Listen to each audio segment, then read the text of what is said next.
The Supreme Court justice was again accused of inappropriate sexual behavior as a college student, an accusation allegedly reported to the FBI but never pursued. Now, some Democrats running for president calling to impeach Kavanaugh, but President Trump jumping in to defend his justice. Kavanaugh's defenders saying the Times left out key information. The drone oil attack, the State Department tonight pointing a finger directly at Iran, a coordinated strike from the sky on the world's largest oil processing facility in Saudi Arabia. The deadly police takedown under investigation. Authorities firing at least 154 rounds before killing the suspect. A bystander also hit. Did police go too far? The wildfire threat in the West as we come on tonight. Red flag warnings in several states as high winds fuel new fires. Trouble in the tropics, the hard-hit Bahamas spared by Humberto, but the threat is not over yet. Rob Marciano standing by. Taking the field, the NFL player accused in a new lawsuit of sexual assault, making an immediate impact after he was allowed to play. Now his accuser is set to meet with league officials. Sudden collapse, a deck packed with firefighters and first responders giving way. Tonight, the moment that led up to the dangerous scene. And danger at the door, two masked men kicking a door, all caught on the doorbell cam, what a mother did to save her family. From ABC News, this is ABC World News Tonight. And good evening, and thanks for joining us on this Sunday. I'm Tom Llamas, and we begin tonight with Supreme Court Justice Brett Kavanaugh facing a new allegation of inappropriate sexual behavior as a college student, as several defenders tonight race to his side. The allegation, first reported by the New York Times and set to appear in a new book about the embattled justice, describes Kavanaugh exposing himself at a party while he was a student at Yale. The Times reporting the allegation came from a male classmate who says he alerted senators and the FBI, but the claim was never investigated. Kavanaugh survived a heated confirmation fight with multiple accusations of sexual misconduct that the FBI said they could not corroborate. Tonight, some Democratic 2020 hopefuls are calling for his impeachment, but Kavanaugh supporters are also raising questions about what they say are major flaws in the New York Times report. ABC's Kira Phillips is at the Supreme Court. Tonight, new questions about a new report, another sexual assault allegation against Justice Brett Kavanaugh. This one reportedly never pursued by the FBI. The New York Times publishing the previously unreported account of Max Stier, one of Kavanaugh's former Yale classmates. Writing, Stier told senators and the FBI he saw Kavanaugh expose himself at a party his freshman year, and saw Kavanaugh's friends pushing him into a female student's hand. Stier telling ABC News he's not speaking publicly. But Kavanaugh's defenders say the Times essay, adapted from a forthcoming book about the justice, does not tell the full story, pointing out the book says the female student didn't wish to speak publicly, and her friend said she doesn't remember the incident. Today, President Trump also coming to Kavanaugh's defense, tweeting, "He is an innocent man who has been treated horribly. Such lies about him. Brett Kavanaugh should start suing people for libel, or the Justice Department should come to his rescue." After President Trump nominated Kavanaugh to the court, another former Yale classmate, Deborah Ramirez, alleged Kavanaugh exposed himself to her at a different party when they were both drunk. She says she shoved him away, accidentally touching him. Are Ms. Ramirez's allegations about you true? Those are not. None of the witnesses in the room support that. If that had happened, that would have been the talk of campus in our freshman dorm. Ramirez and Dr. Christine Blasey Ford, two of the women who stepped forward during Kavanaugh's heated confirmation proceedings, questioning his fitness to serve on the nation's highest court. At the time, the FBI launched an investigation and found no corroboration of the allegations. The justice denied all claims of sexual assault.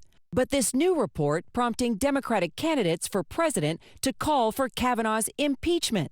Senator Kamala Harris, who serves on the Senate Judiciary Committee, tweeting, "He was put on the court through a sham process, and his place on the court is an insult to the pursuit of truth and justice." Republicans saying Democrats need to move on. There's nobody they don't want to impeach. And at some point, they just have to let the anger go. Kira Phillips joins us now from outside the Supreme Court. Kira, any indication the House Judiciary Committee would open an investigation? And what is the FBI saying tonight? Well, Tom, while it's possible, sources are saying that it's not likely, that Democrats in Congress are saying that their options are limited, and actually removing Kavanaugh from the bench would require the Republican-controlled Senate to go along. So tonight, the FBI is telling me they're not going to comment on this story, and we are also told that neither is Justice Kavanaugh. Kira Phillips for us outside the Supreme Court. Kira, thank you. Also developing tonight, tensions mounting between the U.S. and Iran after a devastating drone attack in Saudi Arabia. The coordinated drone strike hitting the world's largest oil processing facility. You can see the fire burning in the sky there, knocking out roughly half of all of Saudi's oil production. Rebels in Yemen claiming responsibility. But Secretary of State Mike Pompeo wasted no time pointing a finger directly at Iran, with senior administration officials tonight saying the drones as well as cruise missiles were launched from Iran. ABC's Stephanie Ramos is at the White House.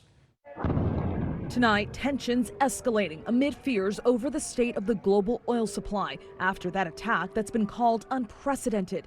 One by one, drones flying into the heart of Saudi Arabia's oil kingdom, launched just before dawn Saturday. 2 key facilities targeted, including one of the world's largest oil processing plant. You could even see the thick plumes of smoke from space. Yemen's Houthi rebel group, backed by Iran, claiming responsibility, but the U.S. is blaming Iran itself. Secretary of State Mike Pompeo tweeting, Iran has now launched an unprecedented attack on the world's energy supply. There is no evidence the attacks came from Yemen. A senior administration official telling ABC News not only did Iran use 20 drones, but also cruise missiles. These images showing what the facilities look like before and after the attacks. This was a major escalation by the Iranians and their Houthi surrogates.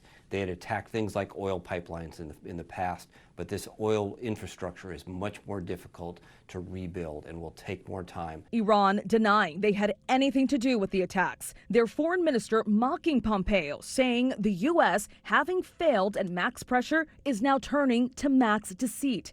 The Trump administration previously accusing Iran of attacks on 2 oil tankers following the president's decision to reinstate crippling sanctions after he abandoned the landmark nuclear deal.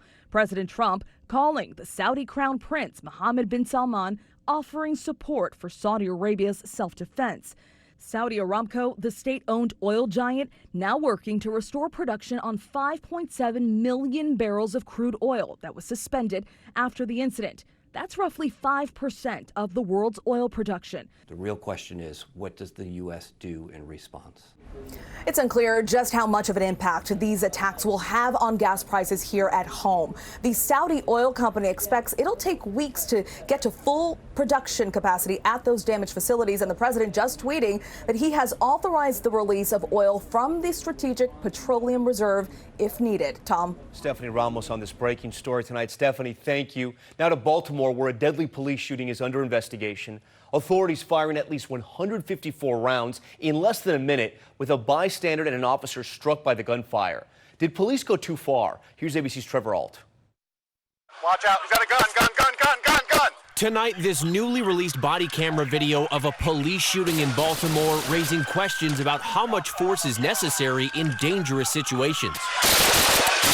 Officers chasing an armed suspect, 30-year-old Tyrone Banks, unleashing a storm of bullets, thundering through a residential area, firing 154 rounds at the scene in more than 30 seconds of nonstop gunfire. The video capturing the chaotic moments last month as officers swarm in and unload. One woman hit by a stray bullet inside her car, and an officer also shot in the leg.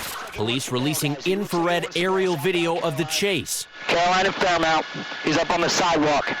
As officers close in, Banks appearing to point his weapon. He's pointing a gun. Investigators still can't say for certain if Banks ever actually opened fire, but police say Banks had already assaulted multiple officers earlier that week. We knew for a fact it was a subject who fired upon an officer at a different part of the city. With the suspect killed in the firefight, an investigation now underway. We have to be accountable for collateral injuries, collateral damage, collateral deaths.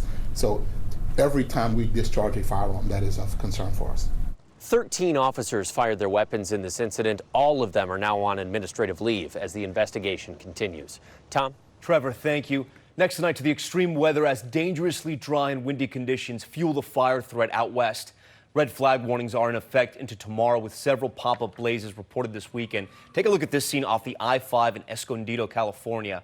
And in Riverside County, evacuation orders were just lifted as firefighters try to contain the Horseshoe Fire. At the same time, the Bahamas may have been spared, but Humberto is still a threat, was still a threat in the tropics. Let's get right to senior meteorologist Rob Marciano, who's tracking it all. And Rob, you're starting with fires? Yeah, we're getting into the heart of fire season now, Tom. Stronger systems coming into the west. They bring a lot of wind. We got red flag warnings up for 5 states. The front that brought record rain to parts of western Washington is just going to bring wind to Reno, to Salt Lake, and much of the great Salt Lake Basin. There winds 40 to 60 miles an hour with dry conditions that could cause more in the way of fires. Look at this. This is Humberto looking very healthy, on the verge of becoming a hurricane, likely to become a Category 2. It will stay away from the U.S., but will make a run at Bermuda over the next couple of days. A couple of areas of concern in the Gulf and one out there in the Atlantic. We're watching both at this hour. Tom. All right, Rob, thank you. Next tonight, a 10-year-old girl fighting for her life outside of Dallas after contracting a rare brain-eating amoeba while swimming in a river over Labor Day weekend. The child facing long odds, but there is still hope. ABC's Marcy Gonzalez has the details. I love you. Tonight, this 10-year-old girl fighting to survive after contracting a rare brain-eating amoeba. She is still here with us, and we are still fighting. Lily Mae Avant complaining of a headache and fever just days after swimming in a river near her Central Texas home Labor Day weekend. Her condition quickly growing dire. Whenever they went to wake her up, she was unresponsive. Lily now in a medically induced coma and facing daunting odds. Of the 145 people infected with the Naegleria fowleri amoeba since 1962, only 4 have survived. The most recent, Sebastian De Leon, the camp counselor contracting it while swimming in a Florida lake in 2016. He's currently walking, talking. It's a miracle. It's a miracle. Tonight, Lily's family, restore her, God, praying she'll be the 5th survivor. And this type of very rare infection typically comes from swimming in warm, freshwater rivers and lakes. Doctors say there are precautions you can take, including keeping your head above water and using nose clips. Tom. That family's still hopeful. All right, Marcy, thank you. Also tonight, a major auto worker strike set to begin in just a few hours. United Auto Workers announcing 49,000 General Motors employees will strike at midnight tonight after their contract expired and negotiations reached a stalemate. Among labor demands, better wages and health care. GM defending their latest offer. It is the first UAW strike since 2007. We turn now to the NFL, where superstar Antonio Brown, accused in a new civil lawsuit of rape, was back on the field, scoring a touchdown in his first game with the Patriots, just hours before his accuser is set to meet with the league. Officials here's ABC's Kaylee Hartung. Tonight, the Patriots' newest star, Antonio Brown, making an immediate impact, scoring a touchdown, helping lead his new team to victory. Caught by Brown! Touchdown, New England!